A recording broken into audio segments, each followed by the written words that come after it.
Hello friend, स्वागत आहे तुमचं राणी या ब्लॉगमध्ये. तर तुम्ही आता पहिला व्हिडिओ बघितलाच असेल. त्याच्यामध्ये मी तुम्हाला सांगितलं होतं की नातेवाईकांकडे गेले होते, ते एक्सपायर झाले.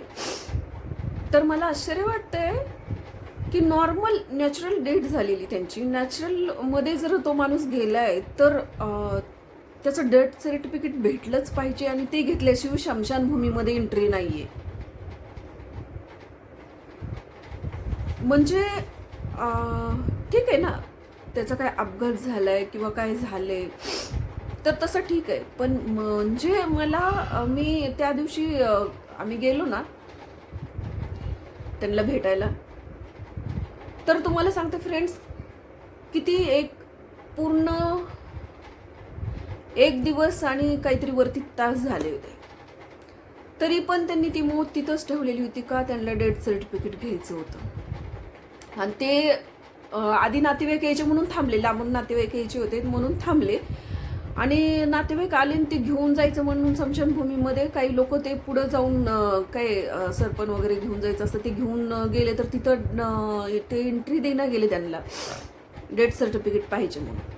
आणि आता बघा, तिथून नंतर परत सगळं कुणीतरी ते माहिती घेणार, परत जाणार, तिथून डेथ सर्टिफिकेट आणणार आणि मग त्याची मौत होणार, अंतिम संस्कार होणार. म्हणजे किती किती भयंकर आहे ही. असं म्हणजे गावाकडे कसं असतं, गेलाय व्यक्ती तर त्याचं एवढं काही म्हणजे हे करत नाहीयेत.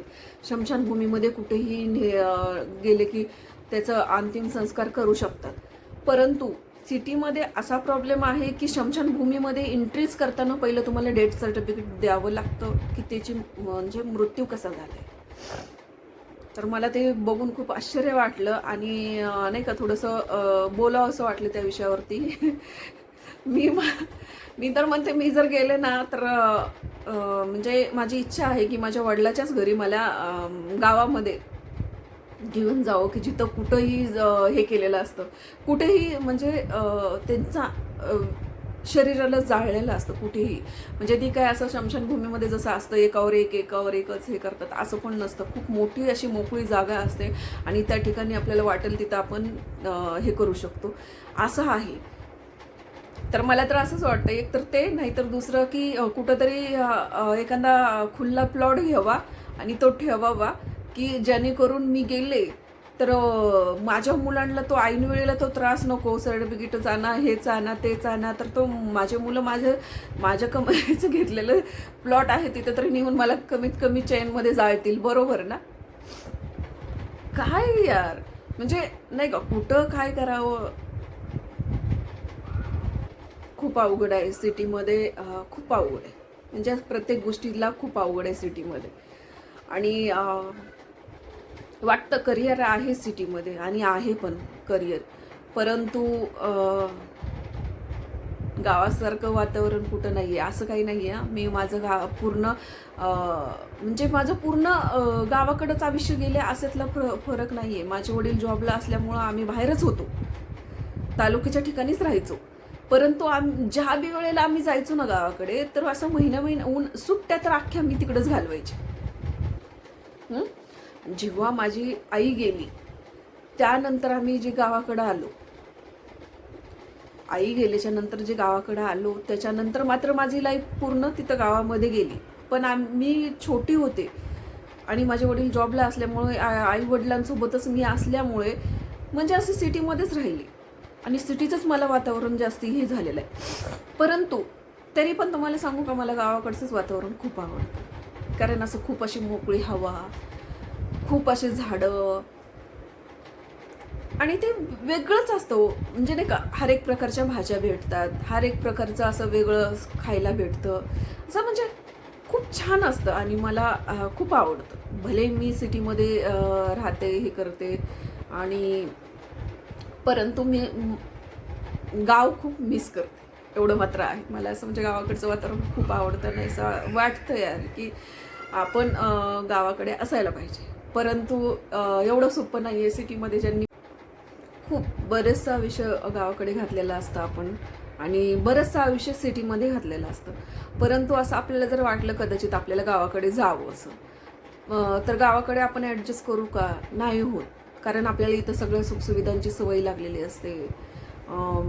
सगळं इझिली भेटतं, तसं गावाकडे भेटतं का सगळं इझिली? नाही ना, काही ठराविक गोष्टी नाही भेटत गावाकडे. तर म्हणजे ते पण थोडंसं विचार करण्यासारखं आहे. आणि गावाकडे म्हणजे नाही का असं, गावाकडचं वातावरण, लाईफस्टाईल सगळी वेगळी आहे आणि सिटीमधली लाईफस्टाईल वेगळी आहे. गावाकडे कसं आहे, तुम्हाला एकटं वाटलं किंवा तुम्हाला काही वाटलं तर तुम्ही कुठेही जाऊ शकता, बसू शकता, बोलू शकता. पण सिटीमध्ये तसं काही नसतं. तुम्ही जिकडे जाल तिकडं गर्दीच गर्दी असते आणि आपण कोणाकडे बोलायला गेलो तर ते समोरचा व्यक्ती त्याचा गैरफायदा घेतो, किंवा आपण कुणाकडे मन मोकळं करायला गेलो तर तो समोरचा व्यक्ती त्याला रडून ऐकतो, पण परत हसू हसू दुसऱ्यांना सांगतो की अरे तिच्या आयुष्यामध्ये असे प्रॉब्लेम चालू आहेत. असं पण होतं. म्हणून कसं होतं माहिती का, सिटीतले लोकांचं म्हणजे खूप लाईफस्टाईल वेगळी आणि जगणं खूप अवघड झालेलं आहे. म्हणजेच की तो मनमोकळेपणाने कुणाशी बोलू शकत नाहीये आणि तो कुणावरती विश्वास ठेवू शकत नाही, अशी लाईफ झालेली आहे. तर बरोबर आहे ना, मला हेच सांगायचं आहे की नाही का, म्हणजे खूप चुकीचं आहे जे ही प्रकार चाललेले आहेत ना, की म्हणजे समजा सोशल मीडिया नव्हती, मला एका विषयावरती बोलायचं आहे, सोशल मीडिया नव्हती त्यावेळेला ही लोक कुठे जात होते हो मदत मागायला? त्यावेळेला हे लोक कुठं जात होते मदत मागायला, जे आत्ता लोक मदत डायरेक्टली सोशल मीडियावरती येऊन मदत मागतात आणि मदत करणाऱ्या लोकांना परत उलटसुलट बोलतात, हे करतात. मला खरं तर हा विषय घ्यायचा नव्हता, पण का कुणाचं टोक असं वाटलं की यार प्रत्येकजण असंच करतोय, तर म्हणजे चुकीचं आहे ना. तुम्ही हे जे लोक सोशल मीडियावरती नाही आहेत त्यांना गरज पडल्यानंतर ते कुठं जातात मदत मागायला? मी हा विचार करते. कारण ना, अख्खा आयुष्य कर्ज फेडण्यात जातं हो लोकांचं, पण तो सगळे इच्छा लेकरांच्या पूर्ण करणार, किंवा आजारपण बरे करणार, लग्न करणार, मुलांचं शिक्षण करणार, तो कुणालाही 1 रुपयाही मागत नाही. कर्ज काढेल पण असं कोणाच्या समोर हात नाही पसरणार. आणि इथं सोशल मीडियावरती चाललंय काय की खुशाल उठतात आणि मदतीचा हात मागतात. मदतीचा हात मागणं, कुठल्या छोट्या छोट्या गोष्टीसाठी मदतीचा हात मागता तुम्ही का? हं, तुम्ही काही म्हणजे लोक काही किती बोलतात, किती बोलतात लोक. असं नका करू, नाही का. आपल्या मुलांना जन्म दिला तर आपण त्यांचं शिक्षण करू शकतो, आपण मुलांना जन्म देणार आहे तर आपण त्यांचं पालन पोषण पण करू शकतो. काय म्हणजे नाही का, असं मला आश्चर्य वाटायला लागले की हा विषय कुणाला समजेल किंवा ना समजेल, पण मला एक सांगायचं आहे की सोशल मीडिया नव्हती तेव्हा तुम्ही कुणाला मदत मागत होतात? फक्त एवढं सांगा, कुणाला मदत मागत होतात?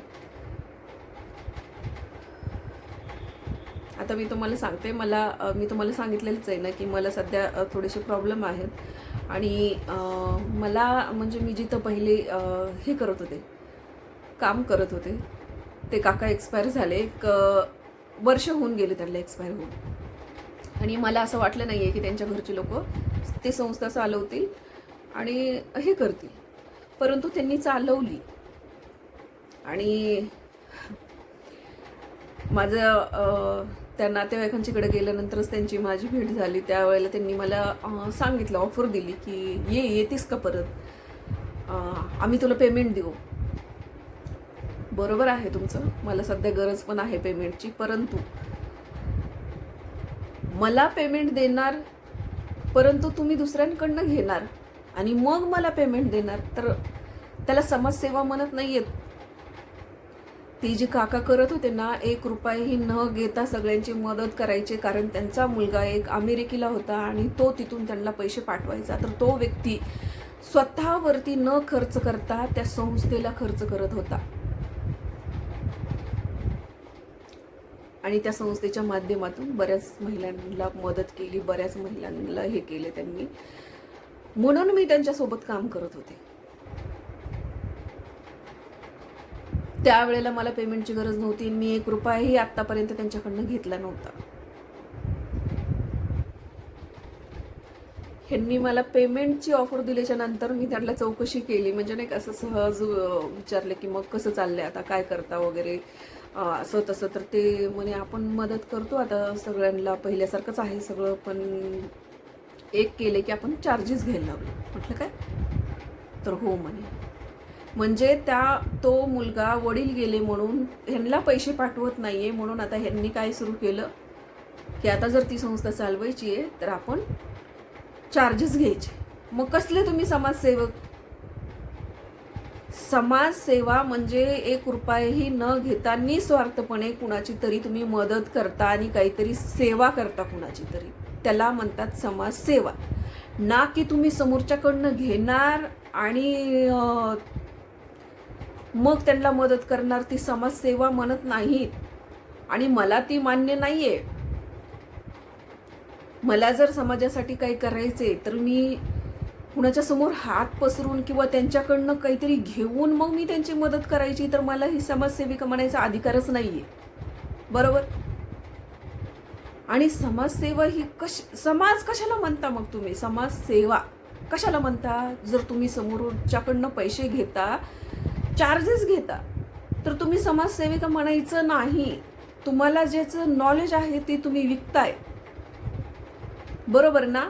तुम्ही कुणाला तरी मदत करायची आहे आणि तुमचा वेळ जातोय त्यांच्या मदतीसाठी, तुम्ही त्याचे पैसे वसूल करताय त्यांच्याकडनं, म्हणजेच तुम्ही ती समाजसेवा करत नाहीये. मी इथं कुणाबद्दलही बोलत नाही, कुणीही गैरसमज करून घेऊ नये, ही मी माझं स्वतःचं पर्सनल बद्दल सांगत आहे. तर म्हणजे मला थोडंसं वाटलं यार की नाही, ही समाजसेवा काका करत होते, ती समाजसेवा खरी होती आणि हे समाजसेवेच्या नावाखाली इन्कम चालू आहे. आणि मला अशा ठिकाणी पेमेंट डबल जरी देऊन ऑफर आली तरी मला नको आहे. कारण मी जेवढं बी आत्ता सध्या कमवते माझ्या जॉबमधून, मी तेवढ्यातच खुश राहील, किंवा मला कमी पडलं तर मी पार्ट टाईम दुसरीकडे आणखीन काहीतरी जॉब बघेल. परंतु मी समाजसेवेच्या नावाखाली लोकांना लुटायची कामं बिलकुल करणार नाही. आणि मला जर वाटलं की मला समाजसेवाच करायची, तर माझ्याकडे काही वेळ असेल आणि मला तो त्यांच्यावरती घालायचा असेल तर मी फ्रीमध्येच घालेल, तरच मी करेल, नाही तर नाही करणार. आणि मी आत्तापर्यंत जेवढी बी केले तेवढं तेच पद्धतीने केलेलं आहे. बरोबर ना फ्रेंड्स? तुम्ही सांगा मला. म्हणजे ऐकल्यानंतर खूप आश्चर्य वाटलं हो त्यांचं, की मुलगा तो पैसे पाठवत नाही आहे म्हणून ह्या लोकांनी समोरच्या पार्टीकडनं पैसे घ्यायला चालू केले. आणि किती लोक म्हणजे त्या काकांचं नाव काढतात आणि काढत असतील की त्या काकांनी एवढे वर्ष 1 रुपया न घेता फ्रीमध्ये कामं केली, आणि खरंच केली. आणि त्यांना एक माझी मदत आणि मला आवड होती म्हणून मी त्यांना मदत करण्यासाठी मी पण माझा जेवढा बी म्हणजे किती बी मी हे वेळ घालवला असेल तर मी फक्त त्याच्यामुळं घालवलं. ना की मला समाजात खूप नाव कमवायचे, ना की मला कुठल्या राजकारणात जायचे, ना की मला कुठलं तरी काहीतरी करायचे आणि ते फक्त लोकांकडनं पैसे घेऊन करायचे. तर ते साध्य माझं नाही आहे आणि ते काम पण माझं नाही आहे आणि मला करायचं पण नाही आहे. तर मी त्यांना म्हणजे डायरेक्टली सांगितलं नाही आहे, पण मी म्हटलं ठीक आहे, मी तुम्हाला नंतर सांगते. पण मला इथं मत मांडायचं होतं की बरोबर आहे ना फ्रेंड्स माझं मत. कारण मला नाही अशी समाजसेवा मला नाही करायची की जिथं आता मला तर सध्या पेमेंटची गरज आहे म्हणून मी त्यांच्याकडनं पेमेंट घेणार, परंतु ते समोरच्याकडनं घेणार. मग कशाला मी समजा कुणाची ऐपत असते नसते फ्रेंड्स, अशा काही महिला असतात की खरंच त्यांच्याकडे 1 रुपयाही नसतो, त्या दुसऱ्याकडनं घेऊन देतील, दागदागिने मोडतील, काही करतील. तर कशाला पापाचं भागीदार व्हायचं आहे आपण? आपल्याला कुठलं तरी नॉलेज आहे आणि आपल्याकडे वेळ आहे, तर आपण तो समाजासाठी जर खर्च केला तर तुमचं काय जाते?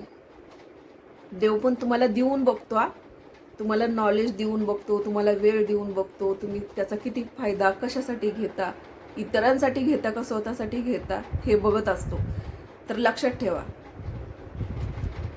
हिशोब हा सगळ्यांचा होणार आहे. मला ती गोष्ट खूप खटकलेली आहे आणि मला हर्ट पण झालं, आणि जास्ती करून मला ना ते काका जिवंत पाहिजे होते असं वाटते की यार त्यांच्यासुद्धा आत्म्याला शांतता लाभलेली नसणार आहे की माझ्या मागे चाललंय काय. एक मुलगा पैसे द्यायचं बंद केले, एका मुलाने हँडल केले, तर तो मुलगा पैसे काढतोय समाजसेवाच्या नावाखाली. तर मला नको आहे ती, गेले तिकडेच उडत तुम्ही, आणि मला तुमचं पेमेंट पण नको आणि मला काहीच नको. मी आपली जे चाललंय ते चाललंय, मी आहे. आणि मला जर कमी वाटली तर मी नक्कीच दुसरी आणखीन पार्ट टाईम जॉब बघल आणि त्याच्यातून इन्कम करण. पण मला असे पैसे नको आहेत ज्याचे तळतळ आणि त्यांना काही कळत नाही, त्यांना खूप दुःखी असतात, त्यांना काही त्याच्यातलं नॉलेज नसतं, म्हणून लोक आपल्याकडे येतात आणि आपण त्याचा गैरफायदा घेणं हे कितपत योग्य आहे. त्याला समाजसेवा म्हणत नाही. दुसऱ्याकडनं चार्जेस घेऊन तुम्ही त्यांची मदत करता, त्याला समाजसेवा नाही. तर तुमचा वेळ आणि तुमची बुद्धी विकून तुम्ही पैसा कमवताय हेच खरं आहे. तर चला, व्हिडिओ आवडला तर लाईक आणि सबस्क्राईब करायला विसरू नका. तर भेटूया पुढच्या ब्लॉगमध्ये. तोपर्यंत मस्त खा, स्वस्त राहा आणि आपली काळजी घ्या.